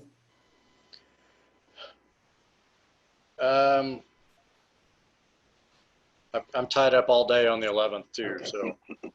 Sorry. That's okay. It's a good try. I know. Yeah, if you get past I'm available on the 10th. Let's do the 10th. Well, yeah. How does everybody feel about the 10th? That's fine. Good. Everybody give me a thumbs up. Can we do the afternoon? All right, so we have a proposal for Monday, the 10th in the afternoon. So I'm going to throw out 1:30 again for starters. Does anyone have an alternate time they want to propose? I have it 2 o'clock till 3. Who was that, Larry? Yeah, I'm out 2 to 3. All right, what if we did 3:30? Who does that not work for? Thomas, I really, if we could just keep the lunch hour open, I'm good. So anything before lunch or after, I'm good. I'll make it work. All right. I've got 3:30 on the table. Can I get a thumbs up from everybody? Andy? Katie? All right, 3:30 on Monday the 10th will be our next meeting, and that will be for the purpose of reviewing, discussing, and hopefully approving for submittal to the council our final report. I just want to take a second and tell everyone on the committee how much I appreciate the commitment y'all have made and the time that you've all spent with this. And I also want to make that commendation to Mr. Whitaker. Jeff, I know you've spent a lot more time with us than you might have envisioned when this process started. And I really appreciate your time and your attitude about providing your time to us as we work through this process. You've been invaluable. Anyone else have anything they want? Oh, Jeff, go ahead. I just said appreciate it and thank you for your service. Anyone else have any comments? Great job today, everyone. Look forward to seeing you on the 10th. I'm going to call our meeting closed at 3:39. Thank y'all very much.